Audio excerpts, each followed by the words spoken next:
The nightmare always started with a chilling scene, a lone figure standing in a barren courtyard, just outside the ominous gate of a dungeon known as Fear and Hunger. The atmosphere was thick with an icy coldness, suffocating under a shroud of oppressive fog that cast everything a dreary shade of gray. It made me wonder, how could something so bleak and unsettling be celebrated as entertainment?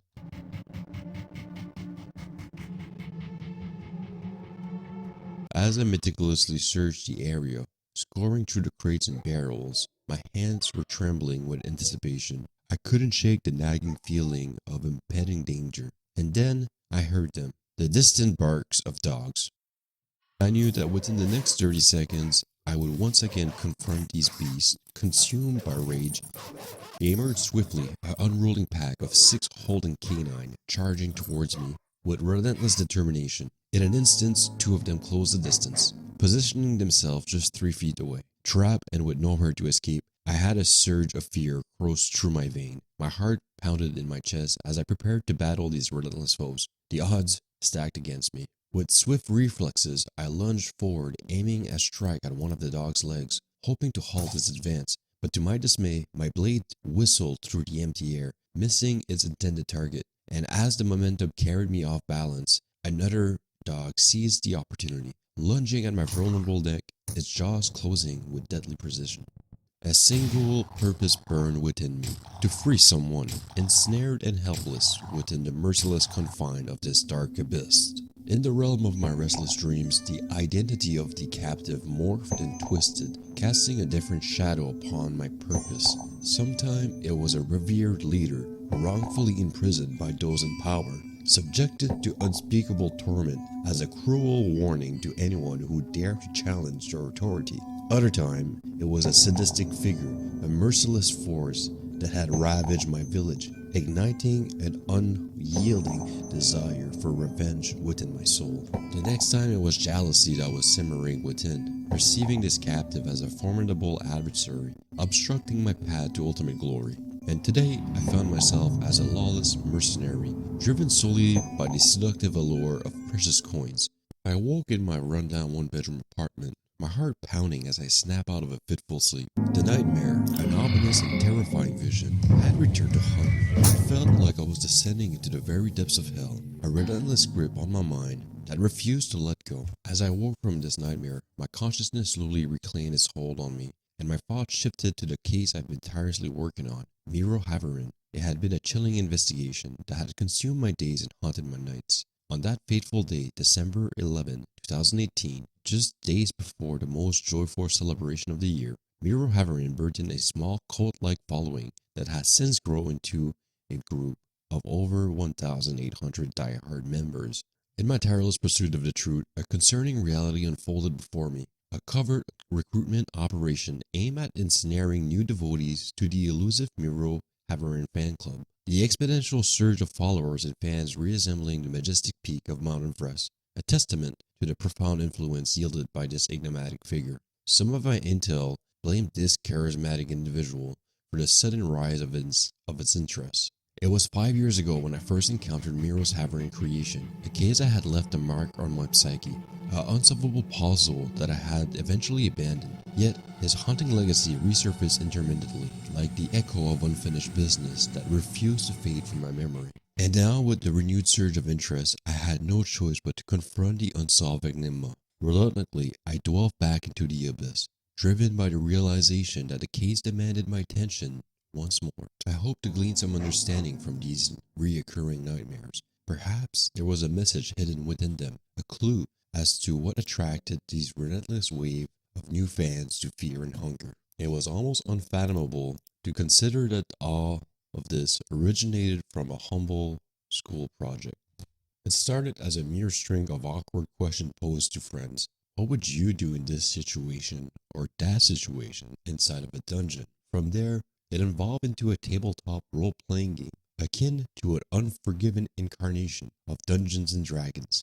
And finally, a video game demo emerged, innocently crafted as part of an academic endeavor. Little did we realize, this beginning would spiral into a sinister abyss, wreaking havoc on the minds of countless of individuals. Drawing upon various influences, some would argue that this masterpiece, Fear and Hunger, owes much to the dark, visceral world of Berserk. Created by Kentaro Miura, Berserk is a renowned Japanese manga series in the medieval Europe-ish, set in the medieval Europe-inspired dark fantasy realm. One fan even proclaimed that playing Fear and Hunger is akin to embodying a side character in the world of Berserk, stating, Berserk, but you are the side character, the game. This review resonated with a lot of people, as shown here. The art style itself exhibits remarkable resemblance, which can be observed through a striking comparison between Griffith, a pivotal character in Berserk, and Lagarde, a crucial figure in Fear and Hunger. The parallels between the two is almost undeniable, further solidifying the connection between the two. Countless years has elapsed since its release, yet the enigma of its lure still held me captive. How could something as savage and as merciless as Fear and Hunger gather such an unwavering following? Why was I unable to sever its grip from my mind? These tormenting thoughts clung at me as I descended more and more into the realm of slumber once more, only to awaking at the threshold of the dreaded dungeon of Fear and Hunger. Determined to change my approach this time, I ventured straight into the forbidden depths of the dungeon, purposefully avoiding the dogs. The atmosphere here was suffocating. The stench of decay filled the air. The dungeon's corridor sprawled before me, and while attempting to orient myself, the distant bark of the dogs grew louder and louder once again. I hastily chose the path, but to my dismay, they had already infiltrated the dungeon. Desperate to escape, I managed to evade their grasp momentarily, only to be confronted by the sight of what eclipsed their menace. What seemed to be an ogre, a monstrous entity that rendered the dogs mere puppy in comparison. A feeling of dread washed over me again, and as I fought violently, my efforts were futile. In a single swing of its meat cleaver, my left arm was severed, and as I cried out in anguish, the ogre charged forward, subjecting me to unspeakable horrors. Consciousness flickered in and out, offering me a fleeting glimpse of the unfathomable nightmare unfolding before me. Gradually, I regained awareness, finding myself in a dim, oppressive tunnel saturated with the stench of death. Lifeless bodies were strewn haphazardly, forming a grotesque tapestry. The unbearable odor compelled me to escape, yet my attempt to rise were met with futility. It was then, upon closer inspection, that I realized that both my legs had been severed, leaving me with only one remaining limb,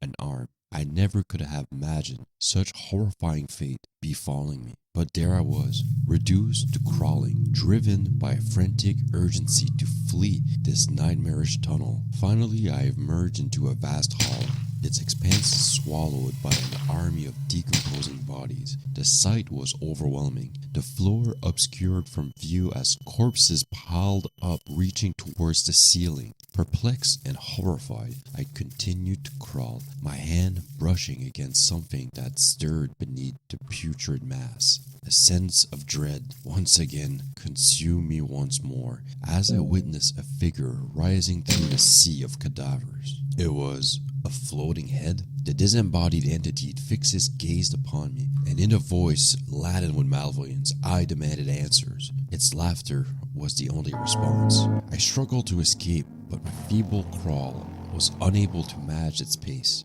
As the floating hell revealed in my impending demise, a new terror emerges from the shadows. A colossal creature, its massive form barely fitting within the towering tunnel. Each step reverberated, crushing bodies beneath its colossal feet. Helpless, I watched as its gigantic foot loomed overhead, casting a shadow that eclipsed my existence. It was the final image etched into my consciousness as the floating hell gleefully laughed, sealing my doom, the giant foot crushing me into a pancake. And once again I found myself back at the entrance of the dreaded dungeon of Fear and Hunger. And as I contemplated the harrowing experience that had befallen me within the accursed place, a realization dawned upon me. This world was not designed for my triumph. It was constructed to consume me, to subject me to the grim reality of such a dire situation, the sense of hopelessness, the overwhelming forces that relentlessly brutalized me. This was the essence of the cursed dungeon. I had to accept the futility of all of it. That was the first lesson this game aimed to teach, even before venturing deeper into the dungeon, that I was no hero destined for a fairy tale ending. I possessed no superhuman ability capable of easily vanquishing foes. I was a mere mortal, vulnerable and fragile, with a body of flesh, blood, and bones, with each delicate system within me, immune, digestive, cerebral, was as fragile as glass. It became clear to me that the reoccurring dreams of the dungeon's entrance served a purpose, a tutorial of sorts, hidden beneath every experience. With each attempt, I gained new knowledge until I finally began to understand. I needed to embrace the rules of this place and abandon my mindset of a traditional RPG or similar games that came before it. This is not a realm for heroes, but a brutal and merciless dungeon crawler simulation, where forces far beyond my own dictate the course of the events. I had to respect this reality and navigate around them instead of through them if I intended to survive. Armed with this newfound perspective, I hastily gathered all the items I could from the courtyard and opted for a small side tunnel instead of the main entrance. Its narrow confine would prevent the massive dogs from pursuing me. Progress, at last. However, my elation was short-lived as a new problem presented itself. Hunger. If hunger was going to be a constant companion, rationing would become imperative. With the vastness of this dungeon, I could be trapped here within these walls for days, striving to reach the elusive Lagarde and secure his rescue. The weight of hopelessness settled upon me once more. Just as I had deciphered the method to evade the dogs, I had a more formidable challenge emerge: my own survival. Staying alive, maintaining my health, my hunger, preserving my sanity, and keeping myself intact would prove to be a daunting task. If I wish any semblance of success, I have to prioritize self-preservation above all else. As my knowledge of this world's game mechanic improved, I stepped forward into the dungeon, venturing deeper into its depth. Soon, I found myself in a large room teeming with carnivorous flies. Their presence seemed to carry a sense of foreboding, a hint of things that are to come that I have really no desire to uncover. Amidst the room, I discovered a locked door. Had I possessed a stronger, more capable physique, I might have been able to attempt to break it down. Alas, my arms were as feeble as a McDonald's French fry. Nevertheless, I stored the door in mind, hoping to find a mean to unlock it as I continued to search for anything useful or any clues regarding the whereabouts of Lagarde. It was then that I stumbled upon the lifeless corpse sprawled upon the floor. It appeared as true the poor soul had been sacrificed to the ancient and enigmatic old gods. I, however, have delved deep into the study of these deities over the past few years, and I was no stranger to their existence. The old gods, immensely powerful beings, were worshipped by various factions. While it was believed that there were 10 of them, my home library primarily focused on 5. This sacrifice appeared to be intended for Gorgoroth, the god of human destruction and sacrifice, giver of blood magic. As I stood into the room, gazing at the lifeless sacrifice, a sense of awe and admiration for these ancient deities, memories of countless sleepless nights studying their lore flooded my mind. As I sought to understand and harness their powers, it seemed that my knowledge of the old gods might prove invaluable in my journey throughout this unforgiven dungeon. Stepping forward, I find myself entering a long corridor that resembles some kind of armory. It seems luck was on my side, as this could be an opportunity to better equip myself. However, before I could claim any of the equipment, I had to confront a presence that sent shivers down my spine. It was a creature unlike anything I've ever seen before, something that defied the boundary of existence. This abomination consists of a head with no body, its grotesque tentacles dangling down from its floating visage. If I wanted to access the armory's treasure, I would have to overcome this slimy floating horror. As I prepared for battle, flashes of my previous encounter, the bitter taste of defeat, filled my mind, but this time something clicked with me. I started to grasp the mechanic of combat. I started by targeting the tentacles, obstructing my path to the disturbing floating head. I struck at them, clearing the way for a direct attack at its exposed face. The remaining tentacle began encircling me, preparing for a crushing maneuver, but I seized the opportunity and delivered a decisive blow. and as my strike connected, the creature collapsed into the ground, lifeless. Victorious but exhausted, I reflect on my battles thus far, and it dawned upon me that the enemies into this world did not possess traditional health pools like in most other games. Instead, I needed to analyze the evidence and acknowledge that it was not a standard RPG, but a harsh, immersive simulation. To truly succeed, I had to adopt a different mindset. I realized that if I wanted to dispatch a creature as quickly as possible in real life, I would aim for its head to deliver a fatal blow. Against a larger or more agile opponent, I might strike at their legs to slow them down or knock them to the ground to create an opening for a decisive headshot. Disarming armed opponent would be crucial to minimize their attacking power. In this unforgiving world, getting hit by a blade meant real consequences. A cut, an infection, or even a lost limb, just as in real life. It had to be taken with the utmost seriousness. Finally, grasping the battle mechanics of Fear and Hunger, I understood that success relied on a calculated series of precise strikes,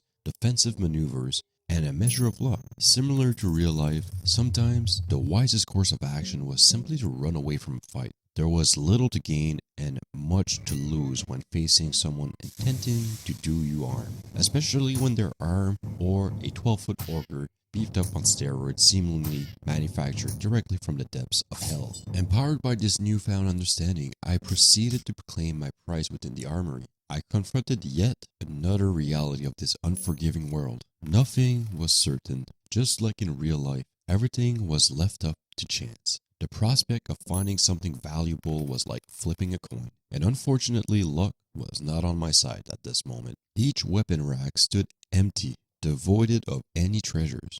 After defeating a creature straight out of hell, I received no experience point, no item, and the armory I had hoped to plunder turned out to be barren. My success depended on chance alone. In this merciless realm, survival was paramount. Cruel and unforgiving, it demanded constant adaptation for mere existence. Reflecting upon this, I realized that life itself mirrored this harsh reality. It was a world of endless possibilities, where we strive to live, yet often forget that it is also actively trying to extinguish us. Despite our influence over millennia, the world remains a dangerous place, reminding me that beneath the veneer of progress, a fundamental element of survival persists.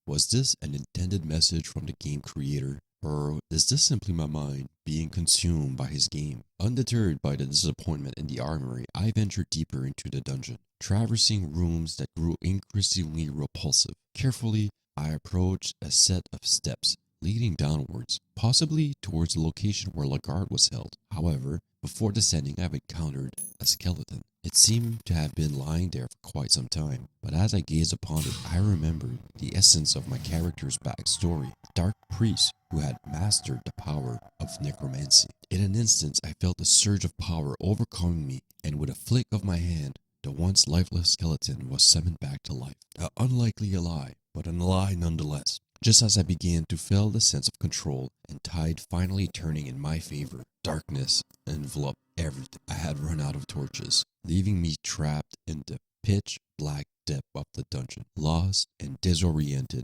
I wandered the halls slowly, feeling the weight of hopelessness crushing my soul to 1,000 little pieces once more. I had once again fallen victim to the treacherous nature of this place. I left my guard down by trying to enjoy the smallest of victories, and now my failure to ration my supplies carefully proved to be costly. Aimless, I continued to wander until I felt my sanity slipping away, and shortly after, I succumbed to starvation. Yet another lesson learned. As I awoke from yet another nightmare, I realized that I was coming closer to ever solving this case. The more I explored this world, the more I grew to respect Fear and Hunger as a true role-playing game, a bona fide RPG. It demanded that I immerse myself fully into my character's shoe and constantly ask myself, what would I do in this situation? Would I dare to take on 6 giant dogs in combat? Or opt for a strategic retreat? Would I squander my limited torchlight or ration it wisely? Faced with a towering 12-foot ogre, would I engage it head-on or maybe set a trap, give me the advantage. As these paradigm shifts continued to unfold, I began to comprehend what draws people to the world of fear and hunger. This world demanded not only skill, but also the ability to step into the shoes of our character and make choices as if our life depended on them, or suffer the dire consequences. The requirement to truly step into the shoes of your character is what transports player into this immersive 2D sprite landscape of fear and hunger. Every action taken carries the weight of life and death, and a delicate dance with Lady Chance. Each scenario as dark and unforgiving as the last, showing no mercy. Perhaps it is a reflection of life itself, a twisted lens that strips away the comforting illusion we often take for granted. Maybe the reason why this game resonates so deeply with players is that it taps into something real within us,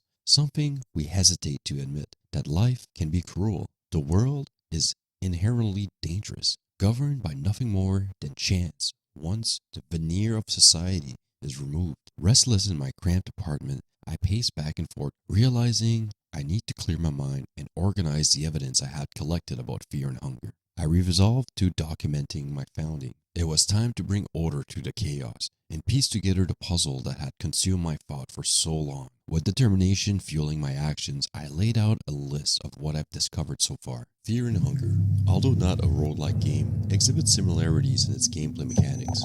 The essence of these games lies in the frequent restart or level resets, where true progression is often manifest through the acquisition of XP, new skills, or powerful items that aid the subsequent runs. However, Fear and Hunger deviates from this conventional formula. Instead of gaining XPs from each failed attempt, it offers a different form of progression, knowledge. Fear and Hunger, unlike other roguelike games, exhibits similarities in its gameplay mechanics. The essence of these games lies in the frequent restart or level reset, where true progression is often manifest through the acquisition of XP, new skills, or powerful items that will help in the subsequent runs. However, Fear and Hunger deviates from this conventional formula. Instead of gaining XP from each failed attempt, it offers a different form of progression, knowledge. With each harrowing journey into the depths of the dungeon, you gather invaluable insights about its inner working, and this accumulated knowledge becomes your most potent asset, enabling you to navigate the treacherous labyrinth more and more every run. Secondly, it introduces a unique combat system that demands players to prioritize targeting their opponent's head while simultaneously managing their own limbs to defend and gain strategic advantages. Unlike other games where combat revolves around trading blows until either you or the enemy's health bar is depleted, every encounter is an exceedingly perilous endeavor. The risks are high, as even a victorious battle can leave you with severe injuries that could abruptly terminate your current run. Thirdly, confrontation in Fear and Hunger bears little significance, as traditional experience points are absent from the equation. The notion of grinding one's way through a difficult situation to achieve progress is rendered completely obsolete. Fourthly, items are scarce and must be rationed meticulously. This adds a sense of tension and seriousness and depth to every decision that you make throughout the game. Fifthly, beyond a traditional health system, player must contend with hunger, insanity, phobias, diseases, infections, and possibly even dismemberment. Sixthly, everything in the game poses a serious threat, from monsters that are incredibly stronger than you to a simple rusted nail that happens to be in your way, causing you to get an infection and subsequently ending your run completely. Seventhly, the dungeon is merciless. Ultimately, Fear and Hunger can be seen as an extremely realistic and sadistic dungeon crawler simulation. It puts its player in absolute hopelessness and prompts them to question what they would do in order to survive if they had entered the dungeon of Fear and Hunger. As I reflected upon my own adventure, or rather misadventure, in the twisted world of Fear and Hunger, a stark realization washed over me. This game would forever remain an enigma to me. Despite the wealth of evidence that I had gathered from delving into its dark depths, the true essence of its allure continued to elude my grasp. One thing, however, became undeniably clear. Fear and Hunger was a merciless mirror, stripping away the layers of ego and forcing one to confront their insignificance in the face of its relentless challenges. Yet, within the harsh reality, they laid a profound lesson to be learned. It taught me that even in the face of overwhelming odds, a shift in mindset and an unwavering determination could conquer the seemingly insurmountable. The game's mechanics and enthralling gameplay loops tapped into our primal instinct, evoking an almost subconscious response that resonates deeply within us. It was through this primal response, beyond the surface level gore and brutality, that fear and hunger captivated the hearts of countless of players. And as I close this chapter for now, I accepted that the mystery surrounding fear and hunger would persist. Its allure, a tantalizing enigma, would continue to draw players into its dark embrace. The case remained open, awaiting further exploration, as I fought to unravel the secrets that lay between its unsettling surfaces.